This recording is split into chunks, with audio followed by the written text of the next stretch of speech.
रावण एक ऐसा नाम जो बल, बुद्धि और अहंकार का प्रतीक बन चुका है। लंका का सम्राट, 10 सिरों वाला वह महाबली जिसने वेदों और शास्त्रों का गहरा ज्ञान अर्जित किया था। शिव भक्त रावण ने अपने तप और साधना से देवताओं को भी कंपा दिया था।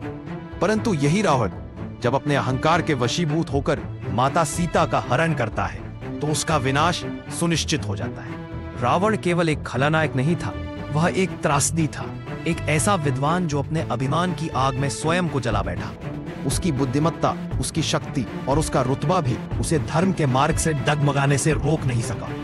उसका अंत हमें यह सिखाता है कि चाहे कोई कितना भी शक्तिशाली क्यों ना हो, अधर्म का मार्ग अंततः विनाश की ओर ही ले जाता है। रावण की कथा हमें नायक और खलनायक के बीच की पतली रेखा का एहसास कराती है और यही उसे एक जटिल, भावनात्मक और अविस्मरणीय चरित्र बनाती है। प्रिय भक्तों, स्वागत है आप सभी का हमारे YouTube चैनल धर्म तक में। धर्म तक हमेशा आप सभी के लिए ऐसा ही वीडियो लाने का प्रयास करता है। अगर आपको हमारा यह प्रयास पसंद आए तो वीडियो को लाइक करें और चैनल को सब्सक्राइब जरूर करें। त्रेता युग का वह काल जब धरती अपने संतुलन को खोज रही थी, देवताओं की शक्ति बढ़ रही थी और असुरों को बार बार पराजय का स्वाद चखना पड़ रहा था। उस समय असुर कुल की रक्षा और प्रतिशोध के लिए एक ऐसे योद्धा की आवश्यकता थी जो ज्ञान, तप और शक्ति तीनों में अद्वितीय हो। इसी आवश्यकता से जन्म हुआ रावण का, एक ऐसा पात्र जो युगों से नायक और खलनायक दोनों की भूमिकाएं निभाता आया है। रावण ब्रह्मा के मानस पुत्र पुलस्त्य ऋषि के पौत्र थे। पुलस्त्य के पुत्र हुए विश्रवा ऋषि जो अत्यंत तपस्वी और विद्वान थे। विश्रवा की 2 पत्नियां थीं, इद्विला या देववर्णिनी और कैकेसी। इद्विला से उन्हें कुबेर जैसे शांत और धर्मात्मा पुत्र की प्राप्ति हुई, जबकि कैकेसी से रावण, कुंभकर्ण, विभीषण और शूर्पणखा जैसे महाप्रतापी संतानें उत्पन्न हुई। कैकेसी एक असुर कन्या थी जो असुर कुल की पुनः प्रतिष्ठा चाहती थी। उसने यह निश्चय किया कि वह ऐसी संतानें उत्पन्न करेगी जो असुरों की खोई हुई प्रतिष्ठा लौटा सके। इसी संकल्प के साथ वह विश्रवा ऋषि के पास पहुंची। एक अंधेरी रात में जब आकाश बादलों से घिरा था और आहटे भय का संकेत दे रही थी, कैकेसी तपस्वी विश्रवा के समीप पहुंची और उनसे संतान प्राप्ति का वर मांगा। विश्रवा ने देखा यह स्त्री तेजस्विनी है, पर उसके नेत्रों में असुर भाव झलकता है। फिर भी उन्होंने कहा, हे कन्ये, यह समय उचित नहीं है। यदि इस समय तुम मुझसे संतान की याचना करोगी तो तुम्हारी संतानें उग्र स्वभाव की होंगी। किंतु कैकेसी ने हट न छोड़ा।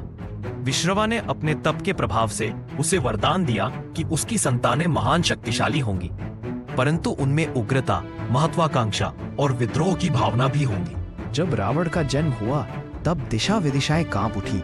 आकाश में अशुभ ग्रह स्थित हुए और पृथ्वी पर सूखे की आहट सुनाई दी। उस बालक के जन्म के समय अंधकार ने सूर्य को ढक लिया।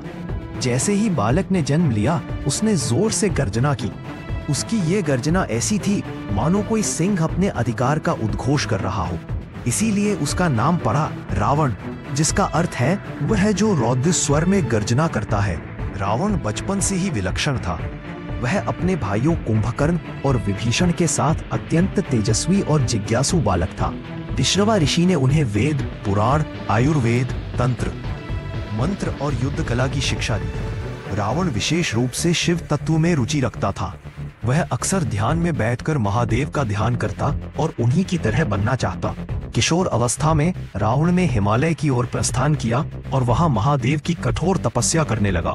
उसकी तपस्या इतनी कठोर थी कि वह अपनी अंगुलियां काट काट कर शिव को अर्पित करने लगा।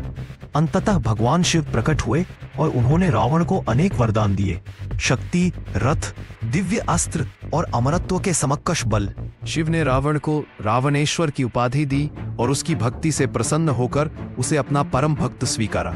रावण को 10 सिर मिले, परंतु यह प्रतीक था उसके 10 महान गुणों का। वेद, शास्त्र, आयुर्वेद, नाटक, तंत्र, संगीत, युद्ध, नीति, ज्योतिष और योग।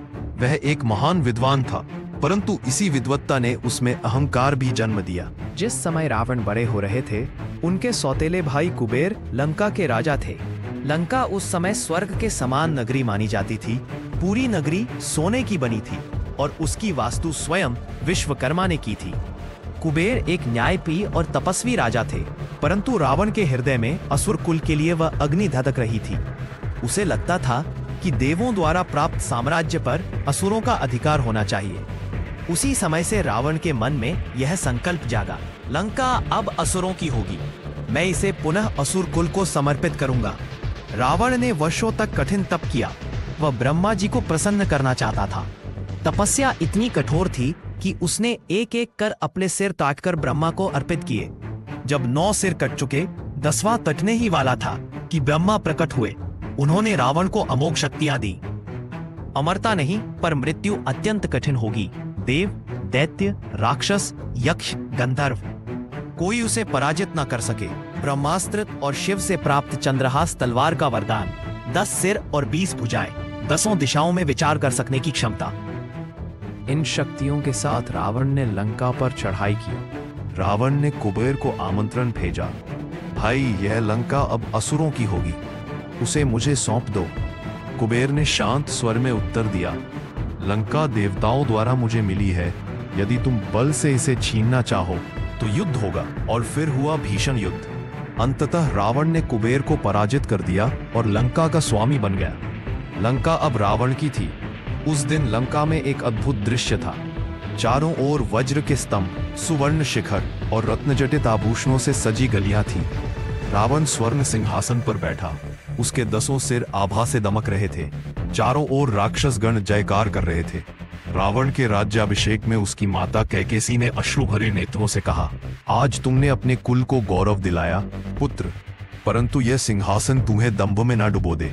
अब तक रावण शक्ति, ज्ञान और तप में अपार हो चुका था, परंतु उसके जीवन में अब प्रेम प्रवेश करने वाला था। रावण एक बार पृथ्वी भ्रमण के लिए निकला। उसी समय वह मय दानव की कन्या मंदोदरी से मिला। वह परम रूपवती, बुद्धिमती और धर्म परायण थी। मंदोदरी ने रावण से पूछा, क्या तुम्हारा पथ केवल विजय का है या कभी प्रेम भी तुमसे टकराएगा? रावण पहली बार मौन हो गया। उसकी सारी वर्जना मंदोदरी की वाणी में शांत हो गई। उसने मंदोदरी से विवाह किया और वह लंका की रानी बनी। रावण के परिवार में कई प्रमुख पात्र थे। कुंभकर्ण अत्यंत बलवान परंतु गहरी निद्रा से पीड़ित, ब्रह्मा के वरदान में भूलवश निद्रा की याचना कर बैठा। विभीषण धर्मात्मा, शांत और भगवान विष्णु का परम भक्त, वह रावण से विचारों में भिन्न था। शूर्पणखा रावण की बहन, क्रोधी, उद्दंड और महत्वाकांक्षी, इन सबके साथ रावण का संबंध भावनात्मक और गूढ़ था। लंका को समृद्ध कर रावण अब पूरी पृथ्वी, आकाश और पाताल को अपने चरणों में लाना चाहता था। उसने एक एक कर सभी राजाओं को पराजित किया। स्वर्ग पर चढ़ाई कर इंद्र को भी पराजित किया। नारद मुनि, ब्रह्मा, वरुण, यम सब उसके सम्मुख झुक गए, परंतु उसके मन में एक प्रश्न बार बार आता, मैं सब कुछ जीत चुका हूँ, पर क्या मुझे आत्मा की शांति प्राप्त हुई? रावण का अहंकार इतना बढ़ चुका था कि उसने कैलाश पर्वत को भी उठाने का प्रयास किया। वह शिवजी को अपने सामर्थ्य का प्रमाण देना चाहता था। जैसे ही उसने कैलाश उठाया, शिव ने अपने अंगूठे से पर्वत को दबाया। रावण उसके नीचे दब गया। फिर उसने भीषण रुद्र वीणा वादन और स्तोत्रों से महादेव को प्रसन्न किया। महादेव ने उसे क्षमा किया और चंद्रहास नाम की अमोघ तलवार दी। रावण के भीतर अब केवल एक त्रुटि शेष थी, अहंकार। वह सोचने लगा कि वह स्वयं ही भगवान है। यही वह क्षण था जब उसका विनाश प्रारंभ हुआ। नारद मुनि ने कहा, रावण, तुम्हारी शक्ति अद्वितीय है, परंतु जिस दिन तुम्हारे हृदय में अधर्म प्रवेश करेगा, उसी दिन तुम्हारे सर्वस्व का पतन होगा। रावण हंस पड़ा, मैं ही धर्म हूँ, मैं ही सत्य हूँ, मैं ही काल हूँ। नारद ने मौन होकर अपने वीणा के स्वर में एक दर्द छुपा लिया। वे जानते थे कि यह महान असुर अब लंका में सुख, वैभव और विजय के बाद भी रावण अभाग्य उस ओर मुड़ रहा था जहां से लौटना असंभव होता है। रावण की बहन शूर्पणखा जब पंचवटी गई, वहां उसने श्री राम को देखा और मोहित हो गई। जब उसने राम से विवाह का प्रस्ताव रखा और राम ने उसे अस्वीकार कर दिया, तो वह लक्ष्मण के पास गई। लक्ष्मण ने क्रोध में उसकी नाक और कान काट दिए। शूर्पणखा अपमानित और खून से लथपथ रावण के दरबार पहुंची। वह चिल्लाए, भाई, तू इतना बलवान है, लंका का सम्राट है, फिर भी तेरी बहन का यह अपमान हुआ और तू चुप रहेगा? रावण का हृदय सुलग उठा। नारद मुनि ने रावण को चेताया, राम कोई साधारण मानव नहीं है, वे स्वयं विष्णु के अवतार हैं, उनसे युद्ध मत कर। परंतु रावण के कान अब केवल शूर्पणखा की चीखें और अपमान की आग सुन पा रहे थे।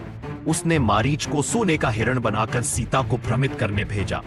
राम और लक्ष्मण को दूर भेजकर रावण सीता का अपहरण कर लंका ले आया।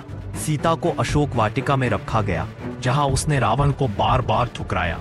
रावण ने कभी उसे बलपूर्वक नहीं छुआ, परंतु उसकी लालसा ने उसका पथ अंधकारमय कर दिया था। राम ने वानर सेना सहित समुद्र पार किया और लंका पर चढ़ाई की। युद्ध आरंभ हुआ।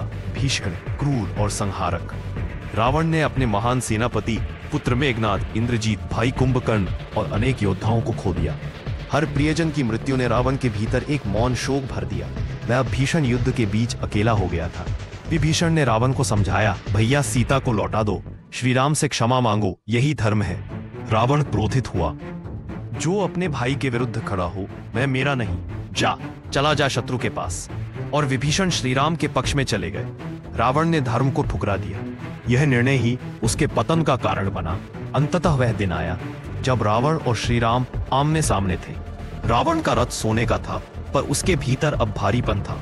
श्री राम का रथ सरल था, पर उसका धर्म तक हमेशा आप सभी के लिए ऐसा ही वीडियो लाने का प्रयास करता है। अगर आपको हमारा यह प्रयास पसंद आए तो वीडियो को लाइक करें और चैनल को सब्सक्राइब जरूर करें।